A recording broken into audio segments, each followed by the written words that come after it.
Between the time when the oceans drank Atlantis and the rise of the sons of Arius, there was an age undreamed of.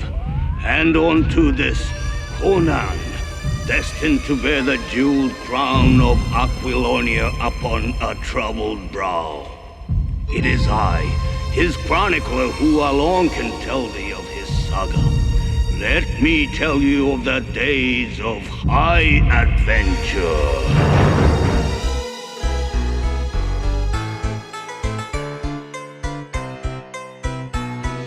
Man, tell you what, this was like the Russian nesting doll of action figures. Shipping box, packaging box, cool looking packaging box, inside 3 more boxes. So whilst there might be a little less ceremony this time round, what we got with Star Saber, I don't mind. It's like a gift that just keeps on giving. It's like winning past the parcel. But once we're in,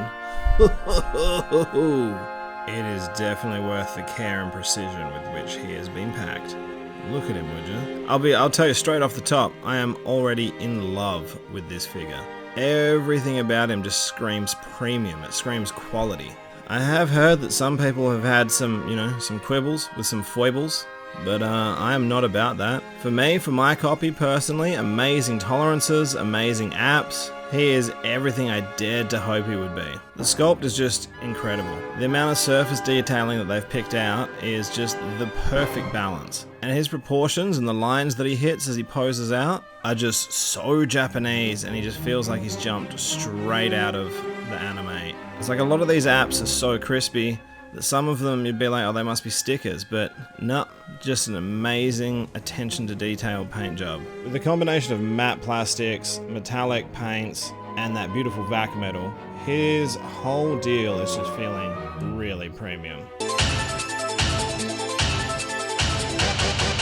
The gist of Deathsaurus is like so. Basically, he's the big bad of the Japanese G1 series Transformers Victory. Like so many Decepticon big bads before him, he's a little bit obsessed with trying to get all Earth's resources. Specifically, he wants them to pull back his planet-destroying warship, not Death Star, from the Dark Nebula. That is where Star Saber locked it away so that he could never use it. And that is also the main source of their beef. He's the kind of big bad that waits in the wings while his minions do most of the messy work, and then if there's a chance to punch down on Star Saber, you can bet he's going to show up and put his considerable arsenal and might to the task of taking down his arch enemy once and for all, right? He's got a gun that's the living metal cannon that killed Ginrai. That's like killing Power Master Optimus Prime. Eventually though, he is of course defeated by Star Saber, and his lifeless body is left to drift through space for all eternity. Deathsaurus.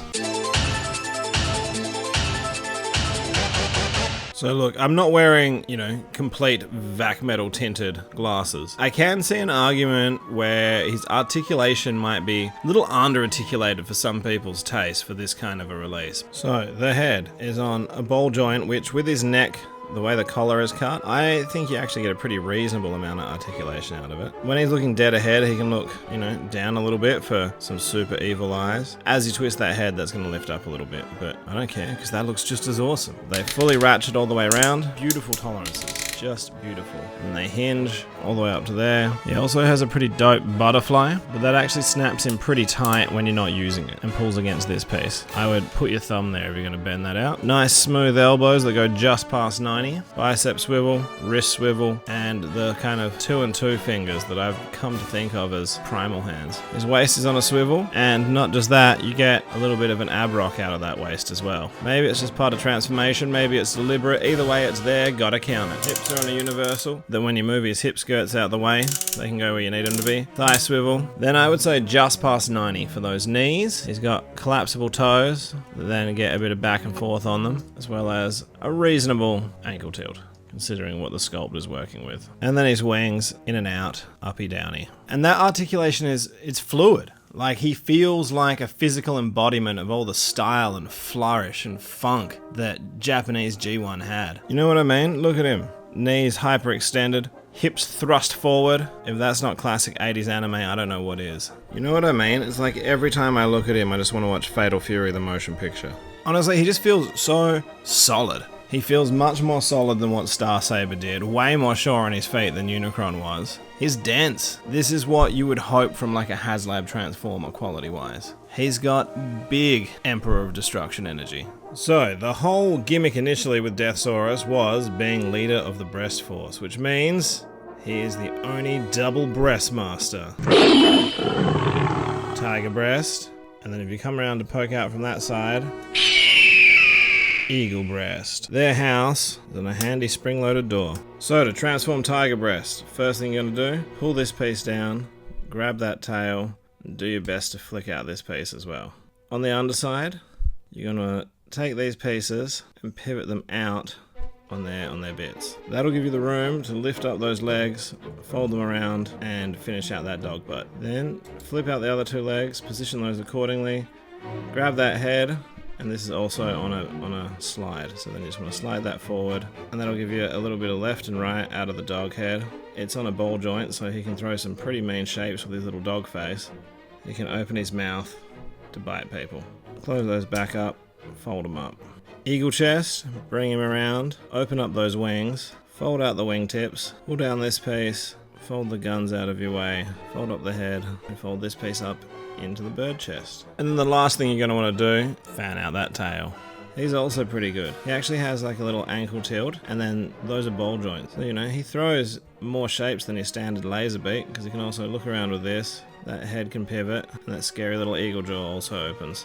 I will say, the eyes are painted, but they almost didn't really need to bother with what a similar color it is. The other fun thing about Eagle Chest is the ability to perch him up on top of the chair like that. So these guys can obviously operate as independent agents. The whole gimmick with the Breast Force was that they were triple changes. So they each have a third mode beyond just being animals and chesticles.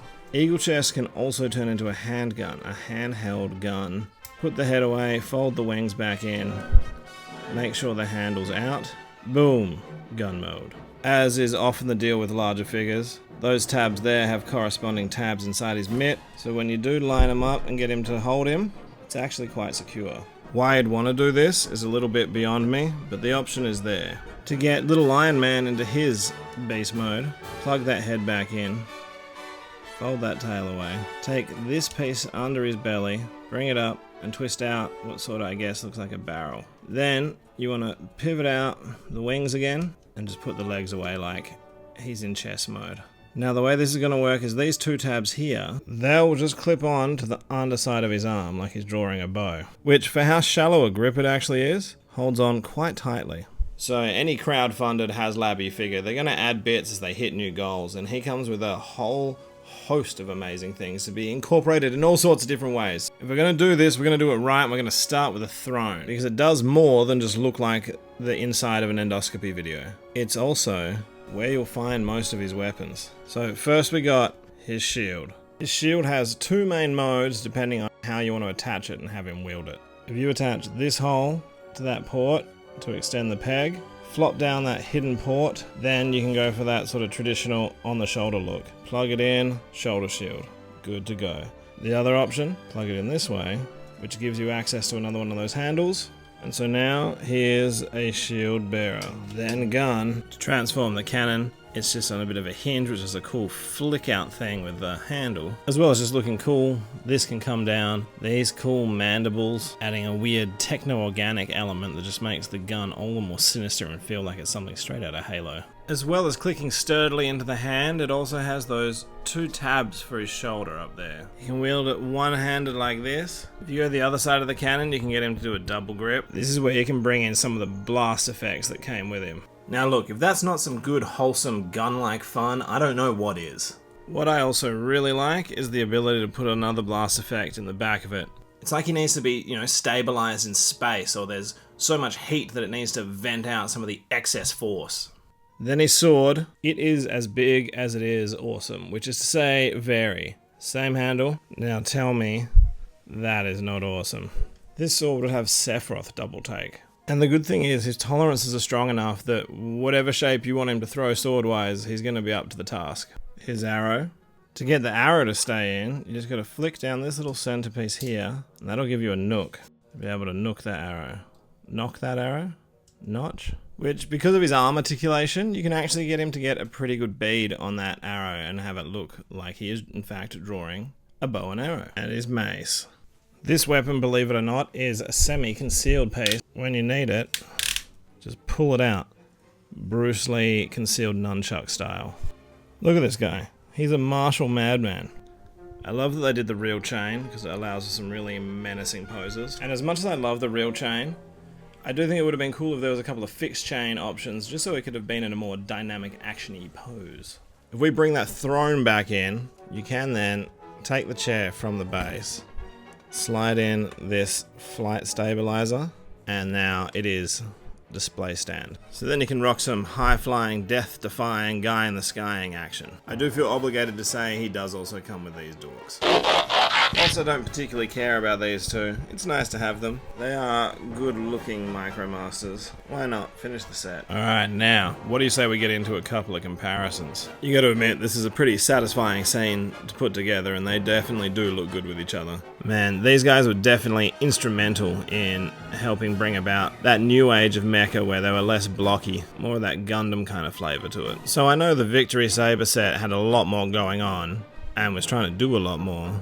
But Deathsaurus just feels so much sturdier. It feels like he's made of a much better plastic. It's probably because it gets to be thicker everywhere because, you know, it's not a Brainmaster with a secondary form and a third and fourth form. I also do quite like with these two that Star Saber has to keep upping his form and teaming up more to eventually be able to match and beat the level that Deathsaurus just brings by himself. And because I'm fortunate enough to be able to do so, let's have a look at him alongside the original figure.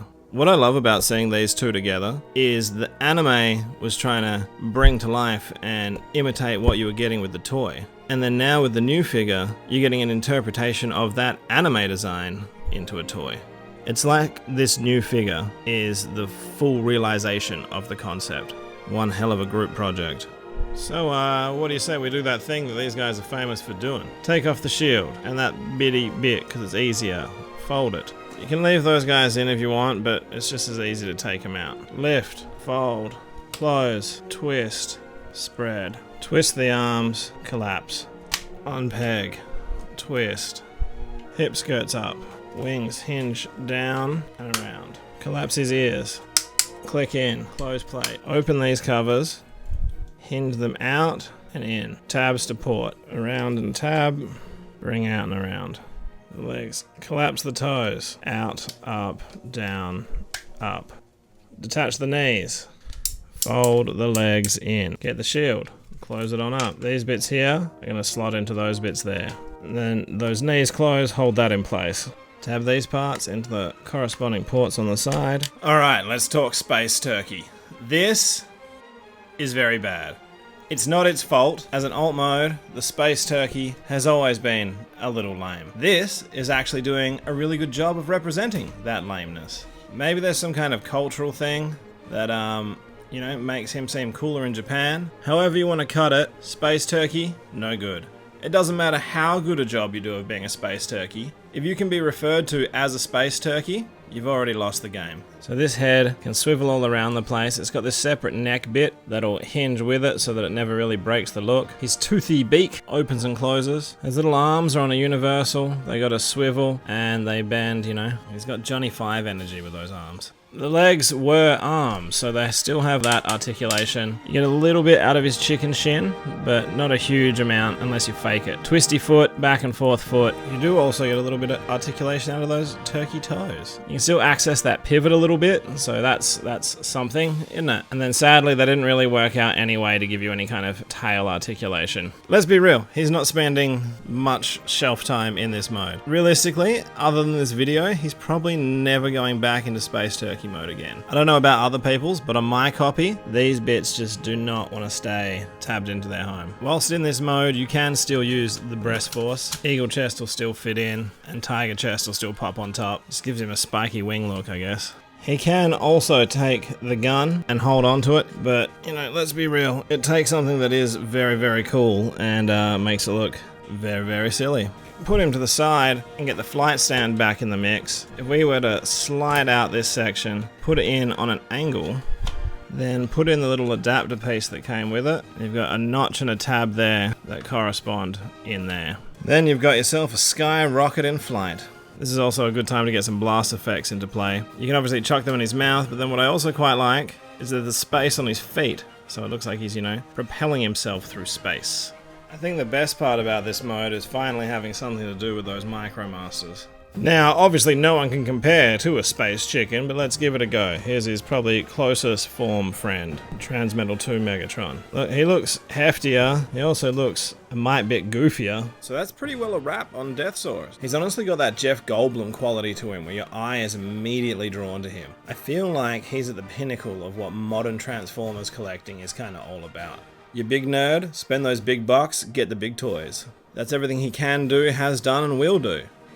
What do you think? Are you glad you picked him up? Has yours arrived yet? Are you planning on getting one? Are you kicking yourself for not picking him up? Hit me up in the comments below. I want to know. Let's get nerdy with it. Thank you so much for watching. Happy New Year. And can't wait to see you all in 2024. Like and subscribe for more of this jazz. Ha-cha-cha.